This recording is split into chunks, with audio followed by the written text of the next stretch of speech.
Hello, everybody. Well. Welcome to the It looks Get like Geek we have podcast, returned to where the we Get Geek celebrate podcast. geek, nerd, Welcome and everybody. pop Thank you culture. for joining us. Each week, we deliver the best analysis for Jose fans, and, by fans, Radagon, on anything also related known to as movies, DJ, also TV, known as video many games, other, comics, anime, and manga. alternate versions of We himself. talk geek. Say hello, guys. And now, What is here's the Get Geek Praise the Lord. podcast. Well. So What's going on, today girls? we are going to discuss the. Today we're going to discuss the Halo massacre. Oh wait, that hasn't happened yet. It's going to happen on this episode, I think. Are we talking about the narrative? Halo. I'm not sure. Are we talking about the narrative? Are we talking about how we feel about it? I'm not really sure. We'll get into that. Man. Ugh. We are. We're going to get into episode 9 specifically in the season overall. It's one of those things. I think that we didn't necessarily want Halo to be the topic of a lot of episodes, but so much crap has happened. Not in the positive way that we've needed to kind of talk about it, and now we have another episode we have to kind of talk about. So We got to talk about it. before we go on, once again, please go ahead and like, rate, share, and subscribe. Do your thing with those buttons and help the brother out. So, Please. episode 9. I believe it's titled Bamboozled. It is? No. Yeah. It's not. It's You liar. It's not. I feel like I read somewhere that it's Halo episode 9. The title is Bamboozled. If you Google Halo episode 9 real quick, Now I want to see know the where it shows actual up. title. Yeah, go ahead. Look at it. But like, Transcendence. oh, that's right, Transcendence. Same-ish. Sorry. Same-ish. So, I felt bamboozled. Maybe that was just the name of a review article or something like that. But, I think that we've all I think everybody that's listening knows what our overall impression is of the season, more or less. So I think we're going to talk more about this final episode and then kind of give the general thoughts in the end. What were your, general impressions? I kind of want to. I want to see if AJ could jump us off on this one. I think the resident Halo expert. Yeah, he's the resident Halo expert over here. So. Should give us a little insight. He's the SME. He's the Halo SME. I don't know if you guys know what SME stands for. No, I do not. What is that? Subject matter expert. Oh, nice. Interesting. Okay. Well, you are the Halo SME. SME, son, SME. What are your impressions, man? I'm curious. So, it was already a very rough start. You went from taking off the helmet, which, you know what? I eventually it really bothered me, but I learned to live with it. But then you had to go the step further. You took off the armor. Okay, you want to make him seem even more human. Fine, whatever. I eventually got used to that. Then you had to go the extra mile and just take it all off. And that is the straw that broke the camel's back. Wait, which scene are we talking about? Are we talking The bathroom scene where he's Master cutting Cheeks. out the thing from his lower back. Master Cheeks, as it were. Above the crack. Above the crack. Master Cheeks and Master Getting Cheeks? I feel like both of those kind of apply. Yeah. Especially with the way that that plotted out at the end. That's really kind of an apt overview of the show. They want you to get used to things that it's very hard to get used to. Yeah. And they just continually keep trying to I don't want to say force these things onto you, but it's just from the moment I really tried with this show. You did. I think you were the one that was the most I guess I don't want to say holding back, but you were the one that was most all right, I'm still giving you a chance. Mm-hmm. Every week you're I'm giving you one more chance. Every episode was a chance to win you over. And you know what? I think episode 9 did not. Yeah. So there was a point, I don't remember which episode it was, where it at least got just a little bit better. Just a little. What scene are you referring? Or what It scene? was Like when probably, they it was probably started the episode where it was just without Quan, no? Those were the last 2 episodes, I think, right? well, there She was was in. one episode I think that was completely dedicated to Quan. It wasn't bad, but it's like I hate to say it, like the main character is Master Chief, you know? Like, and I get you're trying to home in on the whole rebellion thing, but like I don't think dedicating an entire episode to this character was necessary, but it wasn't terrible. It really wasn't. You know, And that you know what it's bothered me? conflicting. You know what bothered me about that though? It wasn't the worst episode. But I want to talk about this a little bit more later. Like, I don't know what show I was watching. Yeah, It wasn't Halo. Okay. I feel like I was watching another video game being adapted. I think I've mentioned it before, and I'll talk about it more later. But like the problem I have with her being in that whole episode and like having all that set up is that she disappears for the rest of the show. They never resolve or set up what happens next after that episode at all, other than like, I'm gonna avenge my father and continue his legacy or whatever the heck it is that she left us with. So like that's clearly a setup for a future storyline that's probably going to involve coming together with Master Chief again, but they didn't plant any seeds that make me interested or excited in that. And that was kind of the problem with the show for the most part, is that it was just boring. It wasn't even particularly terrible in my opinion. Yeah, it was. You're right. It was just boring. Like, and you can talk about like, all the glaring differences from the game. And we all did our best, especially AJ, to try to be like, okay, it's fine. Like, this is not Master Chief from the games. Maybe they're going to do something kind of cool with this anyway. We all gave it a shot, but it was just boring. There was nothing really exciting for most of the episodes. There wasn't as much action as you should get from a Halo TV show. Yeah, and like that was the highlights of it too. Yeah, those were the best parts, was when he did action. Although I do think, and I'll turn it over to whoever wants to give some further impressions. That's like kind of my basic impression, but it was a little odd how often they kept turning to that first person kind of fight scene stuff. I think Doom the movie did that a few years ago, right? And everybody was like, oh, that's pretty cool. And then there was that there was a whole movie, I can't remember what it was called, but like it was from the perspective of the character or something. Yeah, Hardcore Harry, I think, right? Henry. Something like that. Yeah. Henry. Yeah, the entire film was first person. Yeah, and that was kind of cool. But here it was just like, we're just gonna show you that this is a video game that we're adapting, and we understand that. So here's a scene from the video game, and you can hear the shields beeping because they got to recharge, and it's like there were some moments, and I think that was kind of more insulting. And then I'll turn it over. But like there were some moments where they were trying so hard to be exactly like the game, especially in the action scenes. But then the rest of it, they're trying to be exactly the opposite, which to me kind of tells me, here's the thing. They said they didn't play the games. I think that's a lie.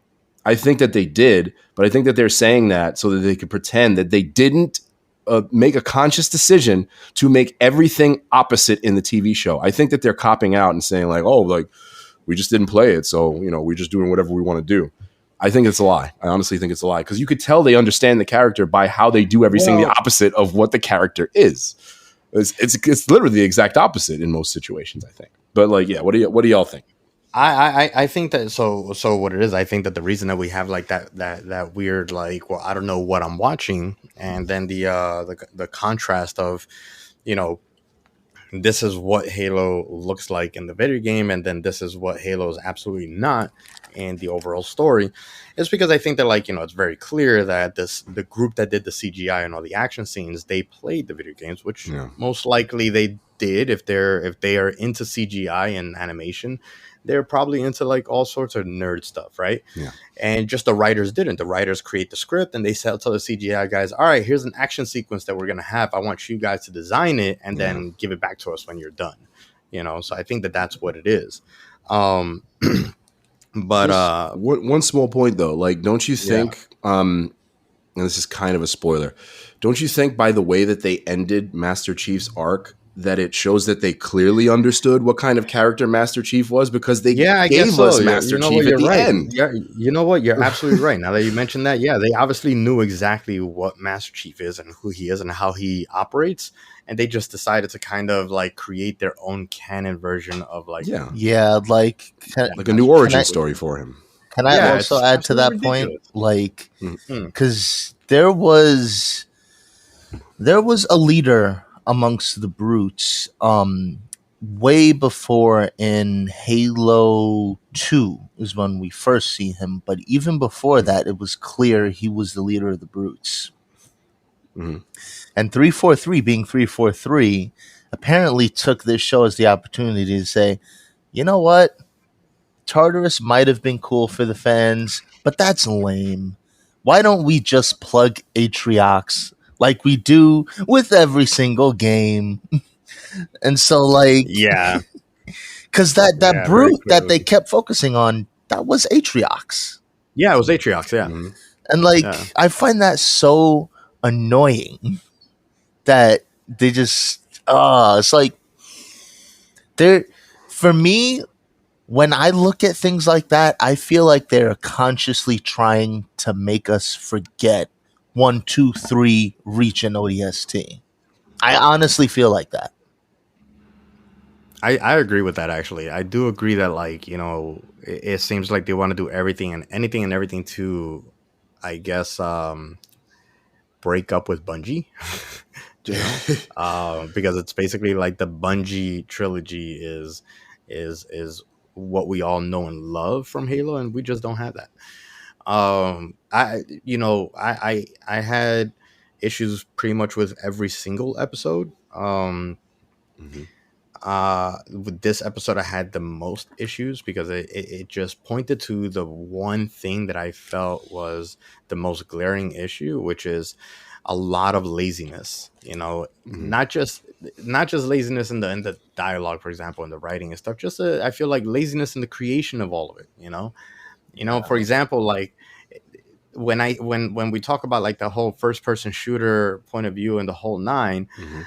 I'm sure that somebody was like, all right, CGI team, I want you guys to make it look like the video game as much as possible. Like, I don't care what you guys do. I don't care how it feels or looks and stuff like that. Just make it feel like it's the video game. So easiest thing, let's do first person POV, and then with the writing, like terrible names for the cities.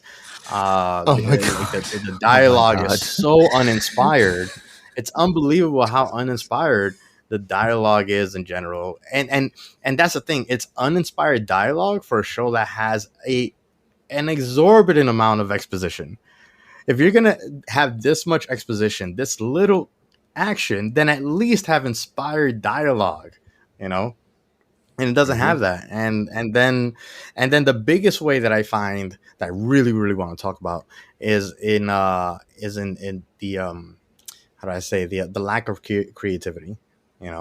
There's a couple things that happen in this specific episode that has already been done 100%, and you guys all know exactly what scenes they would be when I mentioned them.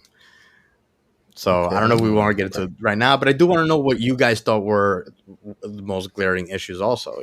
Like if you guys can point to one or two things that you thought were like the biggest glaring issues for you. I'll go ahead and jump in on this one. I think Yeah. For me, Jump right in. I kind of didn't know like who the hell was the protagonist in this show. Who was the actual protagonist specifically in this show? Because you got the UNSC playing both sides, right? Like you have them doing all this horrible stuff to Master Chief, and then they all feel bad about it like 30 years later apparently, and now they're good guys kind of, right? McKee, like Walt pointed this out in the Telegram chat. She flips her decision about whether she wants to help Master Chief or humanity or the Covenant like 10 times in the final 10 minutes. Yeah. The Covenant without cause either. Without cause, right? It was literally again lazy writing. It's like, oh no, like all of a sudden Master Chief is hurt. I'm gonna turn my back again on my entire reason for being. Right, like so, and the thing is that you can tell that they were trying to plant those seeds where she had like a Stockholm syndrome kind of situation, right? Where she was definitely kind of attached to the Covenant because of the fact that they kidnapped her, but also she realized that like, yo, that was messed up that they did that when I was little or whatever. And they didn't explore that. They just killed her. It's like, are you dead now? Like, because she wasn't the worst character, honestly. There were far worse characters than her. And they could have done something intriguing with it other than the whole like Master getting cheeks thing, like that they shouldn't have done at all. Like, I'm not saying Master Cheeks. I can't even say Master Chief anymore. I'm not saying Master Chief shouldn't have like human elements. I'm not even saying Master Chief should have like gone the entire show without getting laid. But just like the way that they set it up and the way that they have that kind of being part of the stakes, like sleeping with the enemy, like what movie are we watching? You know, and like and with the Covenant, like to wrap it all up, yeah, they're supposed to be the bad guys, but like how often are they even in the show? Like they're not even in the show that much. They like skip past them and go to so many other different things. It's also why like the ending didn't really feel that impactful because we spent the entire show not really seeing the Covenant as the bad guys. So like why would we care? Why would we have any kind of emotional attachment to the battle at hand other than the fact that we played the video games and we know that they're the bad guys? Yeah, the closest thing to a villain the show has is Halsey. Right? Yeah. No, I mean that is the villain. I don't even the Covenant. You know, as far as I'm concerned, the Covenant are just like misguided they're a race of misguided individuals on an ideological path. You know, Halsey's the actual real villain. So yeah, she's the one who like willfully does a lot of evil things, whereas the Covenant are more like, oh well, you know, it's maybe religious zealotry, if anything, which can be evil, but like. It's still more like coming from a place of goodness, whereas Halsey's like, or at least she thinks she's doing something good. She thinks she's like leading us to the future of humanity or whatever, but like it doesn't ever land either. Like none of that ever lands. Yeah, but she does it with joy. That's what makes her evil. She does it with a smile on her face. So, and she just, I'm sorry. Go ahead. No. I will let you finish your point. I was going to pass it off to AJ. I wanted to hear any glaring issues that he had, but. Mm-hmm. Yeah, go ahead. I'm pretty much done with my point. Go ahead, AJ. So really, it wasn't until you pointed it out that it frustrates me that much more how much this show tried to be like the games and then actively tried not to be. Yeah. Like... And then did a poor job of both. Yeah. Like, guys, pick a lane and have the stones to stay in that lane. Yeah, like I respect this show a lot less now because of that, but just purely on that thought alone. Because like, at least if you were trying to give me something completely new, okay, fine, then it can be completely new on its own and it can be completely bad on its own. But no. You had to go the extra step and be like, okay, well, we're losing the fans, so we gotta make it like the games now. Let's do it. Mm-hmm. Oh, this show just reeks of desperation. I'm sorry. You know that is a very good way to help describe the show. Yeah. Another quick thing is that the acting was very inconsistent on this show. I feel like I had to mention that because some of the characters are pretty good. We're going to talk about one of them, you know, as one of the characters that y'all know is one of my favorites. And, you know, I love Pablo Schreiber, but like the actress, I think her name is Shabani Azmi, who played Admiral Margaret, whatever, like the Admiral, not very good. The other Spartans were hit or miss, right? I was kind of like, I'm not really sure if I really liked them very much. Yeah. And they had some side characters, like the doctor that worked with Halsey. That guy was creepy. He was weird and awful. See, I think that points to just bad writing and bad directing. Because I don't think that they were bad actors. I just think that they were acting out terrible lines and being told, like, for example, I'm sure that like the creepy assistant was told like, hey, I need you to kind of be like an obsessed, lustful person and super jealous of Cortana. Like that's who you need to act as, you know? So I think that this is one of the ways, you know, I don't think that a lot of people can actually point out a lot of times when they see,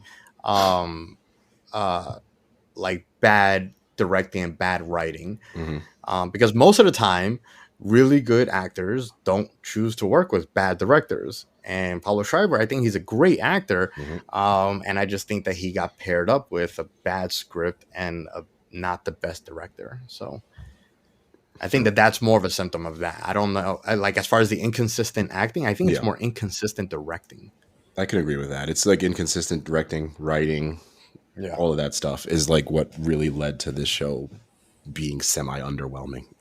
I mean, So before we get into the character discussions, because I do want to talk about Kai, Chief, and Cortana, like I mentioned before, I wanted to kind of ask you guys if there's anything before I give you, because I'll give you guys hints, but did you guys see anything in this episode that was relative to other intergalactic space dramas? I mean, the Quan episode really just felt like Dune. Well, just in this episode alone. Well, no, I don't think I could pick it out. Okay, Jose, anything that you can think of? I can't think of it particularly in this episode, but the thing that I kept getting, and it kind of worries me because they're going to turn this into a property also, is I got Mass Effect vibes. That's what I got. They weren't telling the Halo story to me. They were telling the Mass Effect story. Wait, did you say you haven't played it, Wolfie? You haven't played Mass Effect? I haven't played Mass Effect. I haven't played Mass Effect. So. Okay. Well, Mass Effect, just to give you a very, very small setup, it literally starts kind of the same way. Like, they discover an artifact.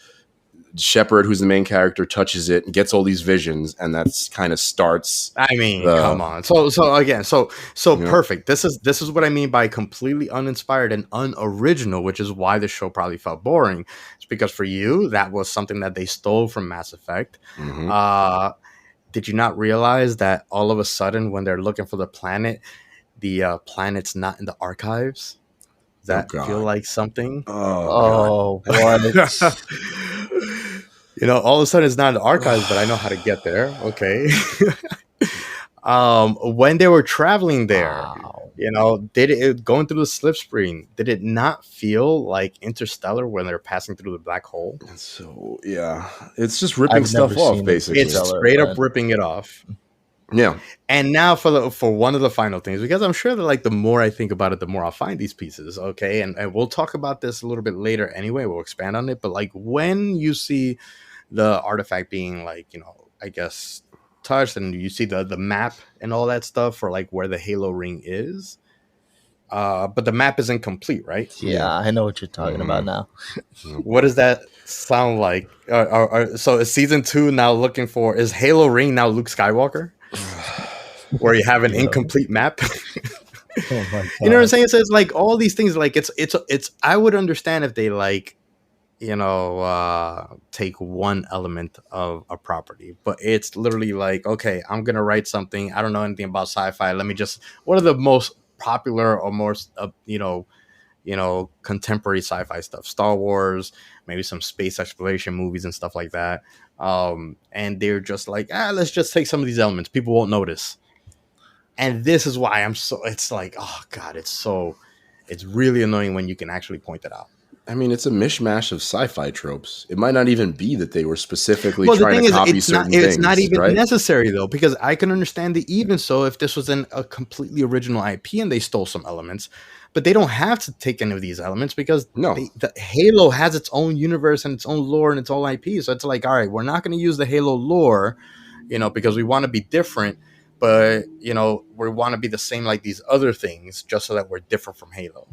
I think doesn't make any sense. It's kind of sad too, because in a way you realize that they didn't think they could pull off a good action series with Halo, because Halo it's an action video game. It's action. It's constant action. Yes, there's exposition through cutscenes and things like that, but a lot of the exposition, and correct me if I'm wrong, it's in action scenes or in game. Yeah. The thing about action and good action, the thing about good action is that the action scene tells a story itself. Mm-hmm. A bad action movie just has action for the sake of action. A good action scene has a starting point, a plot point, drama, and then a finale that tells its own story and then advances the story. So, it tells you more about the characters. Again, 100%. Yeah, again, all lazy writing. Mm-hmm. All right, so let's talk a little bit about Kai and Silver Team also. You know, when we start the episode, we're thrust into exactly where episode 8 left off, you know, in the battle between Kai and I'm gonna say John 117 because he's not in armor, so he's not Master Chief. And Vanek and what's the other Riz, Riz, yeah. Riz. Yeah. Riz. Mhm. So it's 2v2 dual doubles combat or whatever. Halo style and all that stuff. And they're basically in a Mexican standoff. And Master Chief somehow convinces Vanek and Riz to, believe him and all that stuff. And all of a sudden they without having to remove the chip, all of a sudden they got feelings and they feel anger and fear and they have humor and all that stuff, which we can talk about if you guys want, but it's kind of completely inconsistent, Okay. because the whole show, the whole show so far, especially for Kai, which is why I want to bring that up, for Kai's entire arc is how she's discovering all these feelings for the first time and emotions, and it's informing her decisions, and all that stuff. And then for Vanek and Riz, it's just kind of like, all right, yeah, we'll just do it in 30 seconds, and a 30-second kind of debate with Master Chief. It's like they just like realized how much they love Master Chief, basically, and they're like, well, okay, I guess we can't kill you. And then like they immediately believe that Halsey was evil and did all that stuff to them. I mean, even if they get convinced, where did the humor come from, and where did the like some of their personality after watching 8 episodes of no personality whatsoever and being told that the reason they don't have personality is because their inhibitor chip. Yeah, and it completely destroys, which I'll say this Actually, now. yeah. It destroys my favorite arc, which is Kai's arc. Yeah. I think Kai is the show's best it character. betrays her arc. Yeah, it betrays her arc. Yeah. And she even got her own scene where she like cut out her chip out of like her butt cheeks or whatever. Since the show was obsessed with doing that and showing everybody's butt. AJ, you were gonna mention something that I actually I cut you off from. I was gonna say, I don't know, maybe that scene could have happened, but then when you put it in like that perspective with like Kai's whole arc and just like they develop personalities out of nowhere, that just doesn't make I can't defend it, and I'm not even going it's literally it's literally like, all right, well, we need the whole team for this action scene later, let's just patch it up together right now. So it gives me more vibes of like how they could have changed the story to make it a lot better too, because I've said this before, I'll say it again, and I'll just kind of leave it vague and y'all could expand upon it if you want, but like the show, if you ask me, Master Chief should have been like a Spectre. He should have been almost like a soldier in the background, this legend that shows up. They show him like fighting and killing, Covenant, and they prove like how he's the most badass of all of the Spartans in action scenes throughout the show. Maybe have some interactions with Cortana, sure. But if you have Kai be the main character, you can have all this stuff that you did in season 1, where you have these doubts with Halsey and the UNSC, creep into season 2, where there will be more stakes. Because you have these characters fighting against the Covenant for the whole first season. You have Kai slowly realizing that, hey, the UNSC isn't much better. And then in season 2, you can have this conflict where she goes to Master Chief and says, like, hey, they kidnapped us. And then I actually might have liked it in season 2 because you would have set it all up in season 1 with much better stakes. But they decided not to. You could have done the entire season, just through Kai's point of view. Yeah. And then the very last episode end with Master Chief Tana, God. and we'll talk about what we're talking. I think if you've seen the episode, you know what we're talking about. But like specifically, Game 7, Clutch Master Chief makes an appearance, and that's how like the episode would have ended. And then that's how we start the second season, where like he just comes through Rex's house, does his thing. And that would we'll get to that later. That would have been amazing. But like we'll get to that later. But with Kai, so it's funny because I know that you think Kai is your favorite. Can I just ask one question though about that scenario? Yeah. Like I would have been okay with not seeing Master Chief for most of the season if they set it up that way, I think. And plus Master Chief, again, being such a legend, it's so cool to kind of have him show up in the end and be like, here I come to save the day, and nobody can do this like I can, right? But like how many other people do you think would be okay with not seeing Master Chief for like the whole season? I don't think a lot of fans would be okay with that, Well, I think we would have been okay, because if they specifically said that, like, oh, this is not going to be, you know, from the games. So okay, if you're telling me that this isn't like based on the video games, then that's the perfect premise to not have Master Chief in the first place. Then I think you we know, would then be okay everything with it. would have. I think everything would have been excused, to be honest with you. You know, as far as Okay. as opposed to what we did get. But not seeing Master Chief at all in the entire season, I think that we would have. All right, let me ask you this: how do you feel about the fact that, like, in the entire show we didn't visit Halo a single time, aside from like fake Vision Halo? I mean, that is, as again, not the biggest fan. I'm not going to say I'm not the biggest fan of the games, but I'm not a super fan. Yeah, I love the games, yeah, but yeah. like y'all, I'm not a super fan. So if I remember correctly, wait, is the first game? Do you start out on the Halo? Yeah, you're right on away? Halo. You do start out. Well, on Halo you right away. start out on the Pillar of Autumn, and then you crash Yeah. on Halo. You crash into Crash the on Halo. Halo, yeah. Yeah. So then maybe honestly, Like, I mean, that could have like, we tied got into the like how you vision set it of up, Halo. Wolfie. Well, think about this. That's the battle that the first season ends on. They discover the Halo So, I mean, ring at the end of the season. You get Master Chief's badass like action scene at the end. You get the Halo introduced at the end. I think that for me personally was okay. I don't want to go too far off your question. I think personally for me it was okay because the Halo is a character, yes, but it's such a mysterious character that you can much more slowly reveal it through towards the end of the season and the next season. So I think that for me, it was okay to just have a hint of the Halo and to see it in like whatever CGI scenes or like virtual reality scenes. Yeah, or I something guess. like that. I mean, but that's what I'm saying. Like, it would have been okay to have a hint of Master Chief also if we didn't have him all through the entire season. Yeah, a hint would be necessary, 100%. Yeah. You can't just not show him, but hints would work, I think. Yes, I agree with that. But going back to Kai, so what I wanted to say was that I know that Kai is your favorite character. Kai is not my favorite character. Yeah. I do like Kai. All right, so I like the majority of the characters. I just think they were all written poorly. I think Kai was written really like poorly. So Kai's moment to shine in this episode is after John 117 convinces the entire team to go on this suicide mission with him because it's the only way to save humanity, despite all our personal grudges. He specifically says this, like, there will be a reckoning for everyone, okay? But despite how we feel about each other, UNSC, and anything in the past, what's important now is that we go save humanity. And all the Spartans are like, we're with you, John, except Kai's like, cool, I'm gonna go on my personal vendetta with Halsey. You know what I mean? Like, it doesn't necessarily make sense, you know, but it's like, I'm 100% with you, John. You're the leader. I believe everything you say, but I'm out. I'm gonna go kill this guy. She does actually, it's, as far as coolness goes, she goes on like this superhuman sprint, Oh which my God. which That is, took it me was, I off thought it was guard. really cool. But the thing is that is what makes Spartans. I mean, if you're playing the video game, you're breezing past any other UNSC, soldiers and stuff. And, we kind of got to see that moment of like the difference between a Spartan and a Marine.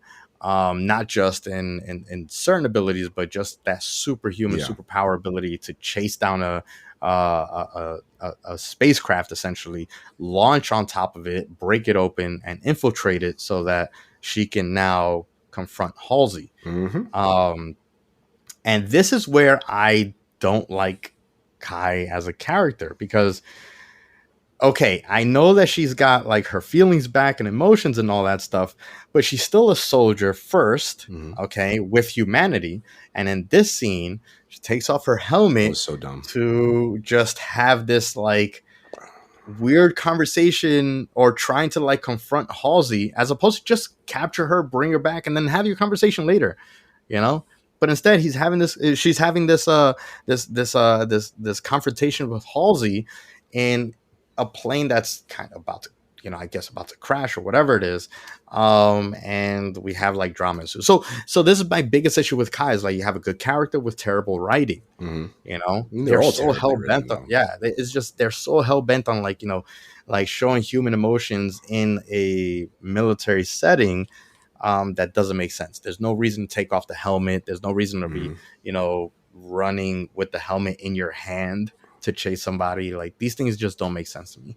I think she had much better scenes earlier on. I think this episode was not her best episode. Right. But that's what I'm saying. This is the scene this is her shining moment. Mm-hmm. This is her, Should have been. 15 minutes of fame. I'm the Master Chief right now. I'm the focus of everything that's going on right now. Instead, she became a plot device, basically. She wasn't even a character in that scene. She was a plot device to try to capture Halsey and then not capture Halsey and then kill the creepy dude, basically. So. Well, that's why I wanted to ask you, like, so how did you feel about, like, aside from like it being a terrible scene written very, very poorly, where somehow they survived this insanely, explosive crash, including Halsey's unprotected body, or pseudo Halsey's unprotected body, because she doesn't have no armor, but somehow she's completely, like, she has like a couple bruises and scratches. Yeah, the clone Halsey, I guess, right? How did you feel about how do you feel about like Kai and that interaction in the first place with Halsey? Do you feel like it made sense? Whether it happened on the ship or not. I don't think that it was totally earned yet. I think that confrontation would make sense later on, because you can see Kai. The better part of Kai in the earlier episodes, and the better part of how she was written, was that there was still this conflict in her between who her identity was as a Spartan and and what her identity was becoming. So if you take a few more episodes and you do something like that, maybe next season, there's more stakes to the confrontation. She's learning to grapple more with her emotions. She's unlocking more of them. She's finding more about what Halsey did. You even have that admission from the Admiral in that one scene that I thought was one of the better scenes in this episode. Again, there's nothing great, but like the scene where, like you said, Master Chief is like, there'll be a reckoning for all of us. Not bad. Not the best writing, not the worst. But like, yeah, I mean, that's kind of cliched writing. Yeah, kind of cliched writing. But like, Kai had a better arc that was being set up. I think they all had better arcs that were kind of being set up, but like they just had these moments that failed the character over and over again. And with Kai, I think we got her almost to the end of a satisfying arc, and then we got this garbage in this episode that kind of ruined it. Right. Although her interactions with Master Chief in this episode I thought were pretty good. But yeah. I mean, I thought in episode 8 too, like her coming to Master Chief's rescue was also a really good character defining moment for Kai, which would have been unnecessary if Master Chief had just put on the armor.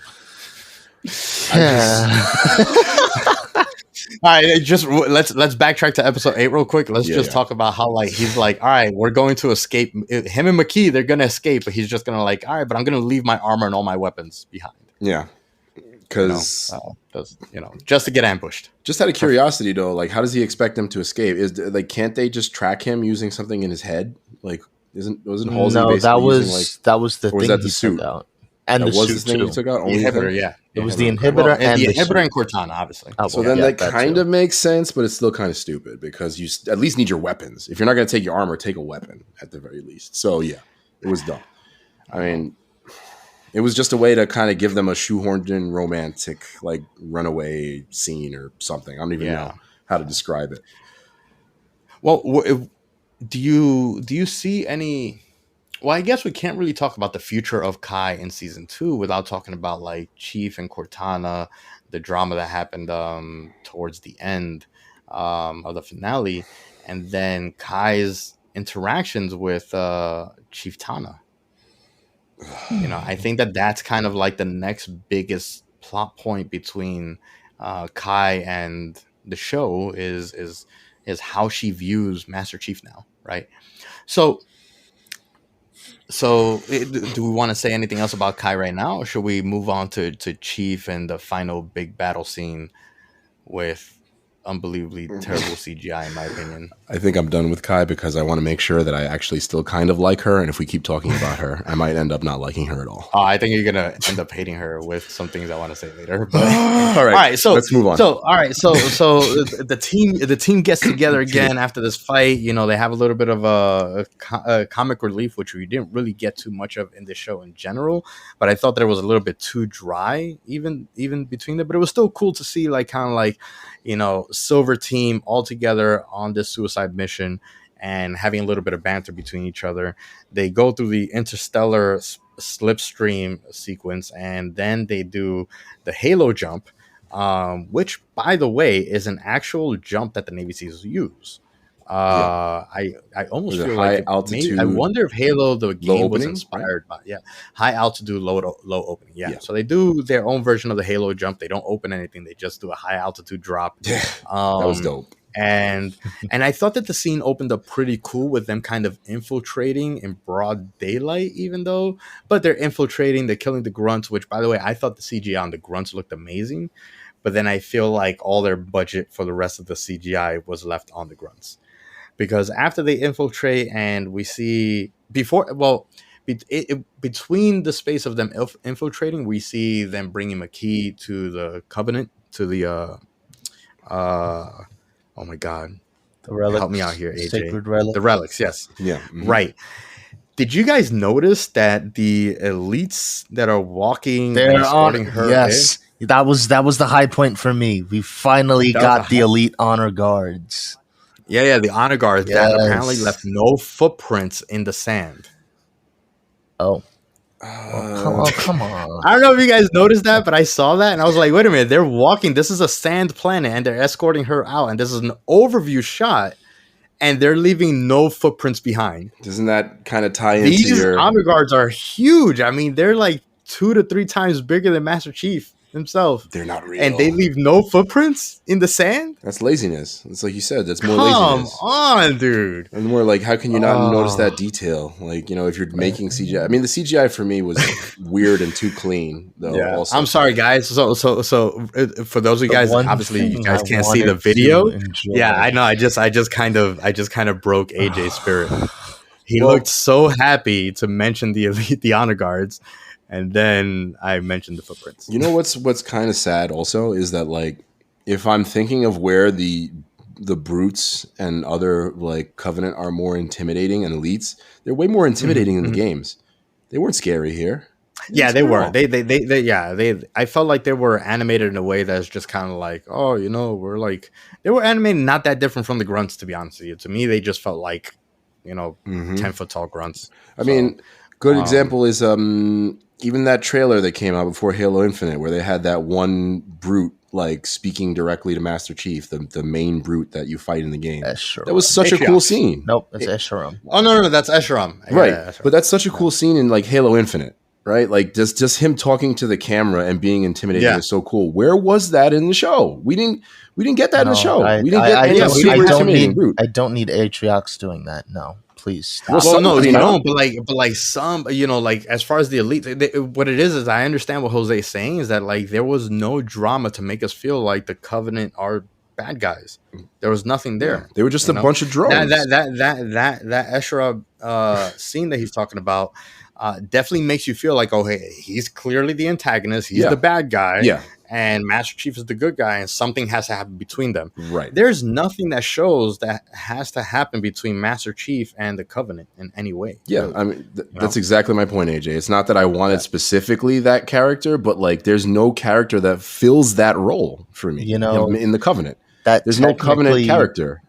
Technically, that would have been the Prophet of Truth, or in this case, because it looks like the Prophet of Mercy is running things this time. Yeah, right. It should have been him, but they just decide not to do it. It looks like. But they decide really to not do anything with them except for show some behind the scenes stuff. Which the behind it, like Truth. It was Truth and Mercy that were kind of plotting and discussing what they're going to do with McKee, right? Well, that was Regret. No. That was Regret. That's another thing. They all look the same, okay? No, they don't. No, you can tell. They do look a little bit. I know that obviously you can tell them apart, but I'm just saying. That's another thing. Regret's supposed to be blue. They didn't give anything to differentiate them. They were all literally NPC drones from the game, with not even good ones, not even well written ones like the game had. So let's set up the final sequence. The Spartans are somehow sort of getting overwhelmed in a way, but at the same time, McKee she turns her back on the Covenant, touches the artifact in order to save John and the rest of the Spartans, which in a move that makes absolutely no sense for her. And they get transported to fictional fake or visionary Halo. They have their little discussion. I think that it wasn't a surprise that McKee ended up dying at this point. She gets killed off. Surprising that it was Kai in a way. I think it should have been the Prophets or something at least, because they now say, oh, they were yelling and hollering like, oh, she's with them, and then they kill her, and then that would have been like kind of like a moment that makes John hate the Covenant even more. Well, but it was Kai. It wasn't he should have killed really for them though, because I mean they got what they wanted out of what she was doing, because she was giving them the map. The map wasn't complete. Yeah, that's true. Actually, yeah, that wouldn't have made sense if they killed her. But yeah, because they were like, "You fool! Don't kill Master Chief." John should have been forced to kill her. But then if he did that, then that just would have been like a Kylo Ren, Harrison Ford moment. Yeah. But I mean, with the stakes as they set them up, that's the thing that made the most sense for the story, in my opinion. I mean, anybody else killing her off doesn't really make sense. Nobody else has stakes with her except for the Covenant, but they were stupid, so we don't want them to interact with her in any way. At least, I mean, John was kind of stupid too. But like, he's the main character. They're both actually kind of out of commission though, right? Because when they touch the artifact, apparently they go into like a coma and then share a dream together. So it's not like they could have done anything anyway, I think. So Kai kills McKee. That brings John 117 back into the Master Chief armor. And he's somehow realizing that he cannot do his job as a Spartan, as Master Chief. He can't save the artifact and save the rest of the team somehow. I have no idea how he cannot do this, but this goes to show that this isn't the Master Chief. It has never been Master Chief, because Master Chief, like I said in the very first episode that we reviewed, is that Master Chief represents hope, and he's the guy that comes to save the day, that he's never down and out. He's like, knock me down 9, I get up 10 times, and he's supposed to represent that. And in this moment, for all the humanity that we get out of the moment, because it shows someone that's resigned and accepts his fate in order to save the team and accomplish the mission, it's not Master Chief at all. And he tells Cortana to take over his body while he proceeds to, oh man, I don't even want to say this now that I think about this, but he proceeds to put himself in the line of fire and allow himself to be, essentially killed, for the sake of temporarily, at least. Right. At least, I mean, I would assume that it is temporarily, but if it's temporary, then the scene doesn't make sense. I wanted to talk about that, right? Because I don't know how they actually kill John 117 and then not bring him back in the second season. I'm sure that in the first episode, we're going to have like the Jon Snow moment where it's like, all right, next season starts, and then all of a sudden he's back alive. It takes away the drama of killing him off in the first place, and it just takes, there's no weight in the scene anymore if he does come back. There's no purpose to the scene. Here's my problem. The show spent so much time trying to get us to connect with the Master Chief. The whole point of taking off the helmet and not being in the suit was to get us to believe that he's like us. He's relatable. He is a human being and not just a tool. And for them to just go and completely wipe that slate clean anyway, despite that being the whole premise for why you're doing the Master Chief the way you are. You know what sucks about that? Right. Can I just say this really quickly? He admitted that Halsey was right in doing that. Yeah, that's true. He admitted that she's right. Yeah. So basically, Halsey is now the hero because of his actions. Halsey's the hero of the show.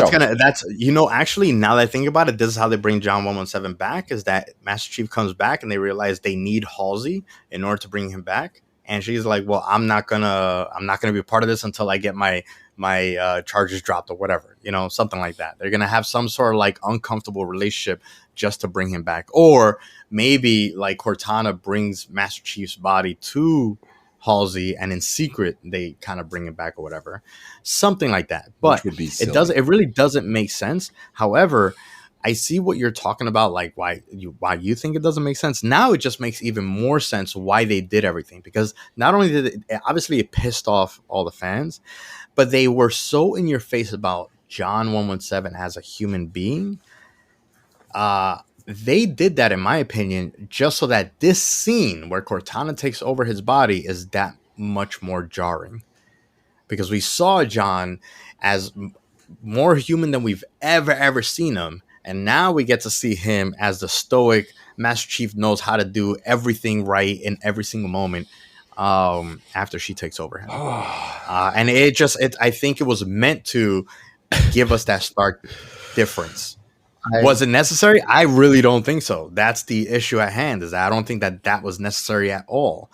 But that's what they did, and I think that's the reason they did it. All right, I saved my one up for this, but that was one of that's literally some of the stupidest shit I've ever seen in my life. I had to save it up for that. That was such a dumb way to end this. Yeah. It's literally one of the dumbest endings I've ever seen to a TV show ever.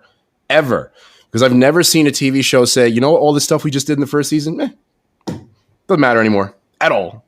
That's literally what they did with that ending. That's why I hate this so much. Like, you gave us this less than Master Chief, tried to pitch it to us, and then like, no, you know what? Let's change our mind. We're going to give you the Master Chief you want anyway. So it's like, but you're wasting my time. Seriously? But all right, so here's the thing though. The thing that I hate, like, I can even sort of excuse it within the story's setting if there was an actual consequence or reward, rather, an actual reward for allowing Cortana to take over him. But we also saw in the previous episode that Cortana didn't need to take over Master Chief. She could just tell him what to do. She was telling John, like, hit him in the knee. He's vulnerable there. He's vulnerable in the hip. He has no armor, and Cortana's telling him what to do. She could have done that right now. Right. She could have been like, I'll take over the Pelican. I'll give you cover. Master Chief, why don't you get one of the other Spartans to carry the artifact? You know, all this other crap. Even before that, in the very first episode, when he was inhibited, no less, you still had that same dude.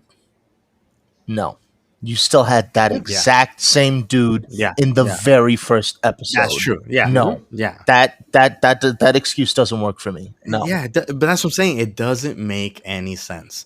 You know, it sounds preposterous to me that John is like, even if John has suggested it, it could have been a moment where, you know, he's about to give himself up, and then Cortana, showing that she's with him and in this together, she tells him, no, let's do this together. And then she convinces him not to give himself up, which is how he really then trusts her, because he's like, hey, I'm giving you my life. And she's like, no, I'm not going to take it. Now you have the bond.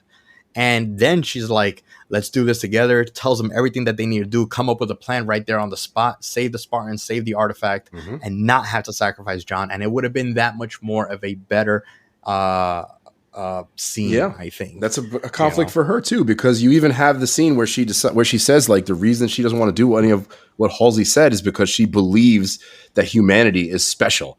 But then at the end, she decides, you know what? Humanity's not that special. I'm going to take over your body because I'm way better than y'all. So let's make me the special one now. Like, that's the thing that bothers me. Like, every character's arc, in a sense, was kind of destroyed in that moment. Every single one. Every single arc. The scene destroyed everything. What's the point of Kai getting her humanity back if she should just, like, get a Cortana and become the ultimate super soldier to save everybody? Like, I get that they were trying to be like, oh, John 117 is making this sacrifice, but like they could have done so many other things. Creating drama for the sake of drama without thinking about the implications, the context, and the reception of the drama itself. It looks like AJ's about all to of it explode. was just really dumb. And then we haven't even really talked about like the action scenes in this moment. We've already spoken a lot about the CGI, but a lot of stuff just didn't make sense. Like the Spartans just, you know, it's 4 against 1,000, something like that. But they're still just like standing out in the open, shooting with no cover whatsoever. just accepting the shots and then saying like, oh my god, we're getting overwhelmed. Well, yeah, no, duh, you're not behind cover at all, and you have no game plan. And then you have like the setup, right? We see Atriox, with the hammer and everything. Please, no. Oh my god. Well, what I'm saying is that like this is very obviously okay. He's the sub boss, okay, or he's the boss of this fight scene, and you have like everything pointing to like a showdown between him and Master Chief. Even especially after Master Chief is getting beaten up by him, Cortana takes over his body, and there's still no payoff with that, because instead of there being that showdown between the two of them, Atriox won round 1, and then you could have like round 2. Instead of that, you have just the Pelican come over and run him over, and just like, that's it. We don't need to have any final. So basically, we didn't get any kind of payoff from the action scene itself either. Aside from some cool moments of seeing, like I said, Game 7 Master Chief, clutch fourth quarter Michael Jordan Master Chief. He comes through and he's just like taking names with a plasma pistol, no less, the weakest gun in the entire game. Makes absolutely no sense, especially when he kills one of the elites and there's a sword that gets dropped and focused on, but he just walks over it and does nothing with it. We didn't get any payoff, and I think that it was just another example of terrible storytelling. Because as we mentioned before, action scenes tell stories, and if you're going to tell a story, it's got to either be a good one or a bad one. And this one, I think that the action scene was terrible. Where were all the other cool Halo weapons too? Like they only show a few of the cool weapons, and the games are known for having such cool weapons. And you got the Needler, the pistol, like the assault rifle, and the energy sword. Well, now that I think about it, the plasma pistol is probably the easiest one to render, because it's literally just one little green dot. You could have also done the plasma rifle. Yeah, we could have just not done the plasma rifle. Like, you bring the Pelican, have like a supply drop, re-up on like the assault rifles, and you don't need any of those weapons. Maybe give us the rocket launcher, like something. Like you show us the hammer, but did nothing with the hammer. He just dragged it around, touched the Master Chief's head with the hammer, a couple times, and that's it. There was a lot of that. There was the show was so boring for no reason, because all the elements were there and they just decided to like not do anything with it. I mean, you even have that scene. What is it? Spartan Vanek picks up the Needler and is like, "Oh hell yeah!" And then like you never see him use it. Does nothing. With it. He uses it like. All right, so anybody, so this is what goes to show, like, all right, maybe they played the game, but they didn't, or maybe they just watched videos of the game and not played the game, because anyone that has played the game and touched the Needler knows the Needler only works when you spam it into someone, then it explodes on them. Yeah. And this one, he shoots like a couple needles here and there, a couple needles like over there, like that's not how the Needler works. You overwhelm with it. You don't just fire off like a couple of shots. So, as we mentioned, we got just to kind of wrap it all up so that we can go into like what we think might happen in the second season. We get Stoic Master Chief. He rescues the rest of Silver Team, and the artifact itself. Riz is under duress because she took, I guess, a grenade or something to the chest, and again, Master Chief, or Cortana Chief, goes into light-saving mode, not caring about what's going on around him, no emotion whatsoever, exactly the Master Chief that we normally know and love, and just knows the right things to do in that moment. And then, they're on their way back to, what's it called again? Reach City, I guess. Mm-hmm. And the show ends with Master Chief and the piloting, and Kai next to him, and Kai, I forget what Kai tells him or asks him, like, hey, are you good and whatnot, and you see Master Chief like just look towards her and then look back to the front, and just not a single word has been said since Cortana took over Chief, and that's where we're left, right?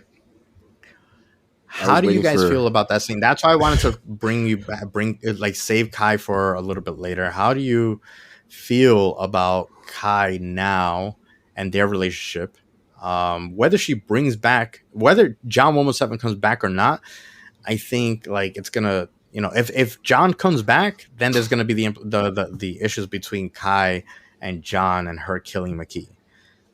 If John doesn't come back, then there's the issues of Kai trying to understand what's going on with John, and Cortana, whatever. How do you feel about like where Kai's gonna go in the second season? Before I say that, I was just kind of hoping in that moment, and this is going to sound weird, but I was hoping that like Master Chief would start talking and it would be Steve Downs' voice from the game. Like, no, that would have been amazing. I mean, it would have been weird, but like, part of me is like, why didn't they just use that guy and keep him under the dang helmet? Like, that would have been so much cooler to have him reprise the role. You have Cortana from the games. Why not use the same guy for that? But that scene with Kai, I think again, it kind of invalidates a lot of stuff because like, I'm also trying to start like wondering, it seems like she knows that something's going on with Master Chief. How does she know that? How does she know that something's weird with him? I guess he hasn't spoken in a while, but he also doesn't speak much. Anyway. Here's the other thing. Because whenever she has the most, I guess, intimate knowledge of Master Chief and the artifact. Yeah. She's seen those proceedings. She was one of the test subjects. And because she has the inhibitor thing out, she, kind of, I guess, gets it a little more. She gets him. Yeah. Yeah. And so the moment she knew something was off was when he touched both of them, not just one artifact. Because remember, that was two artifacts that became one. That's right. Touches both of them and nothing happens. You're right. That's true. Yeah, that's true. There was that. And then, of course, she was like, just kind of not like expressing any concern with Riz, I guess, might have also tipped her off because it's clear, despite his coming out of being inhibited and, he cares for the Spartans. Mm-hmm. Like, they were all frantic and he was just kind of, okay, let's do burn. Yeah. Like, not even, this is going to hurt, just straight to burning. Mm-hmm. Yeah. That's a heck of a wound, too. I mean, those you two things combined, Kai picked up on it all right. Okay. Being the more intuitive of the other two Spartans, who are still apparently inhibited. Well, I guess they're setting up for like some sort of, not necessarily like fight, but there's some sort of conflict. Like Wolfie said that there'll be some sort of conflict between John and Kai or something like that. But that seems silly because we've already done that this season again. Well, so let's make some broad predictions because we know certain things can or should happen or might happen. But I don't know if you guys can hear that in the background. I have my roommate is watching a game. I'm sure I don't know of what, and he's very excited. So it's not basketball right now. If you can hear it, then that's. I apologize for that. If you can't, then I wish you luck, Eric. I hope your team wins. But so we can't really predict what's going to happen because I think that nobody could have predicted a lot of the stuff that happened in this season. Mm-hmm. But I think that the biggest conflict that was set up just in the final scenes is that John 117 being killed off, essentially. Does he come back? Does he not come back? Does he come back in the first episode or does he come back at the end? Oh God! I think they're going to do it at the end just because that's how they did it here. They're just going to have this long arc that probably won't make any sense. Nah. I mean, actually, if he comes back at the end, then they're probably going to do like, all right, let's do a season of like him just in the helmet. Yeah, that's what I'm struggling with because that means that season 2 is going to possibly like friggin' rock. Because it's going to be exactly what it was supposed to be, like we said, setting up in the first place. But then I just hate that this is the canon. Then, well, yeah, that's the problem. For them, at least in the air, they did. This is a Master Chief. This is Cortana. I feel like they were trying to be too clever. They did all of this to give him a new backstory, but again, in order to just make him into the same character that he is in the games. Like, why not just start there?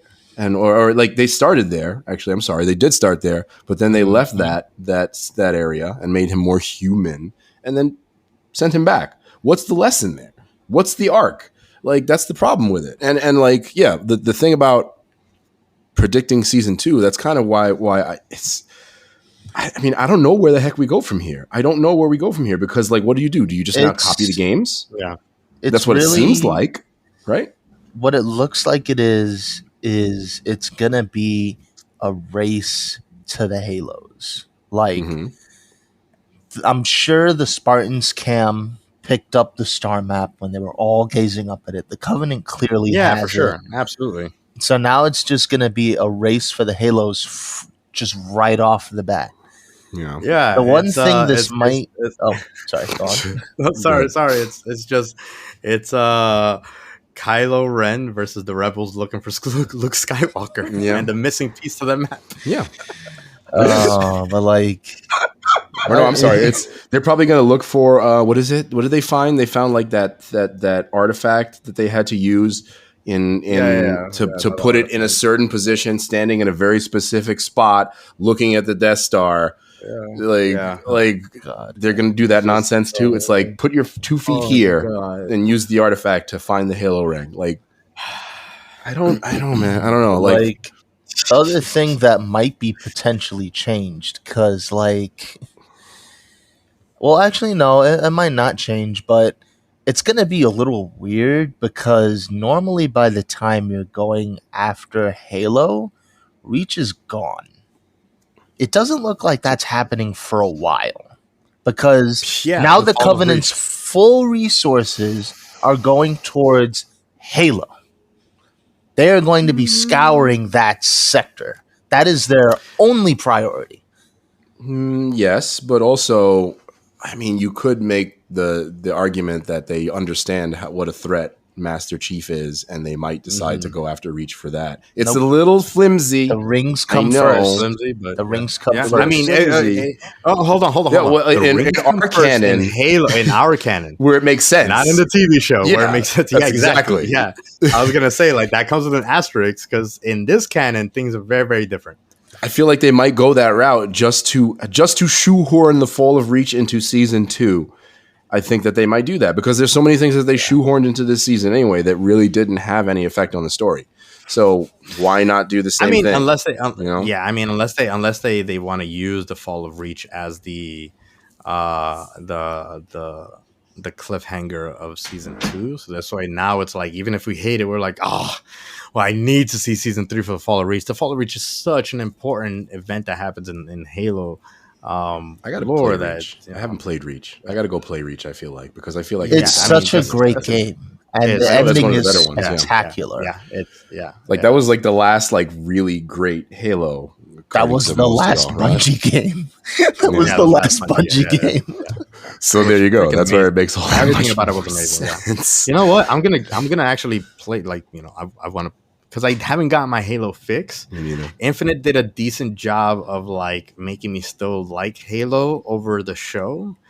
But I need to play a good Halo game in order to like love it again. Jose, literally, yeah. Halo Reach. Like, I know that they wanted to go different, but if you wanted to at least be different, you could have done a variation of literally just Halo Reach the game.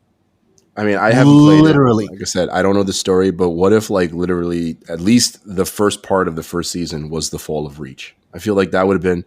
That should have... Again, not knowing the story, I feel like that would have been an absolutely amazing way to add stakes, to introduce characters, to, you know, introduce an important part of the story in the games, and not just make it a stupid Easter egg, and, you know, not just have Reach City or whatever the heck.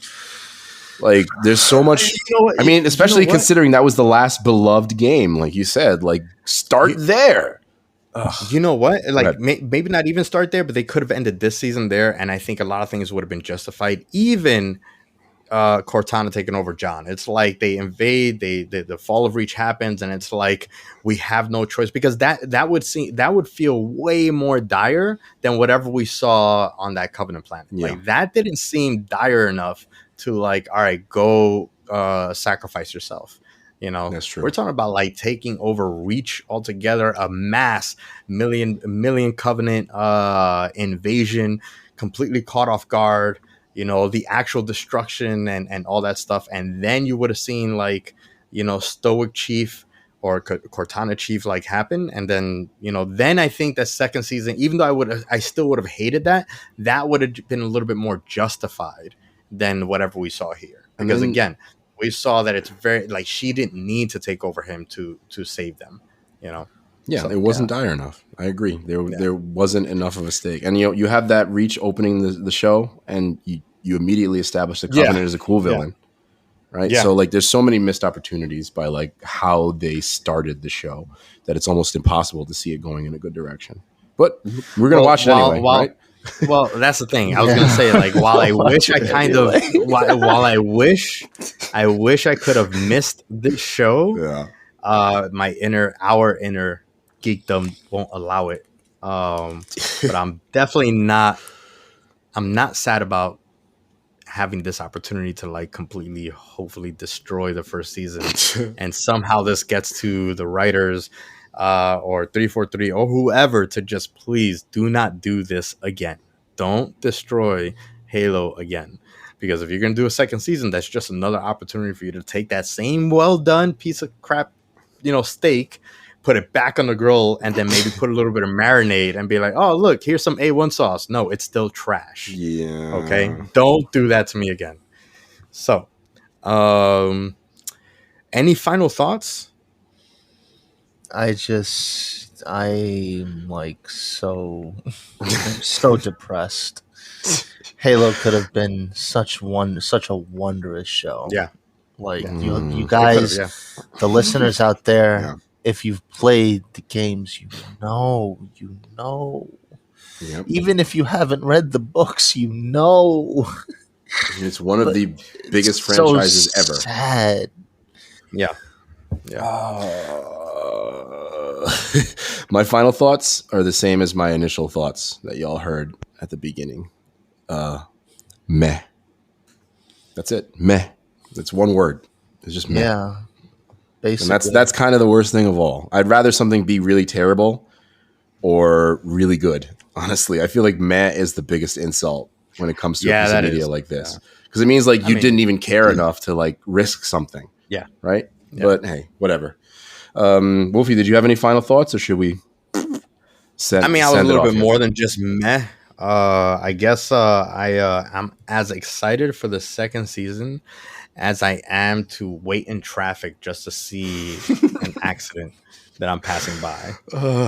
Very, very upset that an accident happened. Very upset that this is why I'm in traffic, but I'm still going to slow down and see what happens. I hope that everyone is okay in this situation, because it seems like a lot of people might be very sad after that first season. Yeah. All right, let's close it out here. Hello, we're so upset at you. This is probably one of the most disappointing shows that we've seen, in my opinion. I don't know. I would love to hear what Eli and Walt have to say about it, even in passing. You don't Hear know. This out real quick You don't know. Hear this out. My God. What's up? So it's really, really funny because I wanted Eli to come on the show, but like he has his homework to do. That's understandable. But like he actually came around with the show. Really? He came around. I kid you. Even in the final episode, apparently. I feel like he knows he's still on the meh side, but he's more on the side of I kind of enjoy it for what it is, sort of. Wait till he listens to the podcast. Wait till he listens, because maybe Eli. Here's the thing, Eli of all people is the one that hates unoriginal ideas. So maybe when he hears about like all the Star Wars references and all this other stuff, maybe he'll be like, oh, you know what, you're right. Good point. I feel like I want to say like on one of our next episodes when we have them both on, I need like 5 minutes from both of them. I really need it. I need this. We do need to hear. We do need to hear them verbalize it. Okay, let's close this bad boy out, and hopefully we'll get their opinions in the future. Thank you, everybody, as always, for joining the Get Geek crew. This was an awesome conversation, as always, with Wolfie and Radagon or Metatron or AJ or whatever. Wow, Metatron. What a blast from the past. Whatever one of your many nicknames, one of your many awesome nicknames. Thanks for joining the the three of us for another awesome conversation in regards to a mediocre show. But anyways, the best way to support your favorite podcast crews, this is a reminder to you all.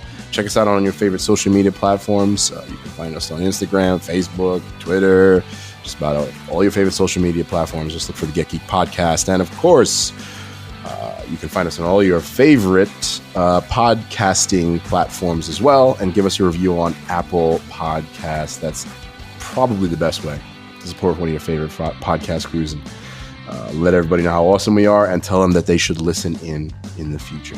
So, yeah, I'll leave it at that. And nothing more to say, guys. We'll end it here and just say to all of our fans out there, from Wolfie, Radagon, and Jose, please, y'all, stay geeky, my friends. Praise the Golden Order. And please give me more of the Halo soundtrack next time. A whole lot more. They actually couldn't. All right, good night, y'all. Good night.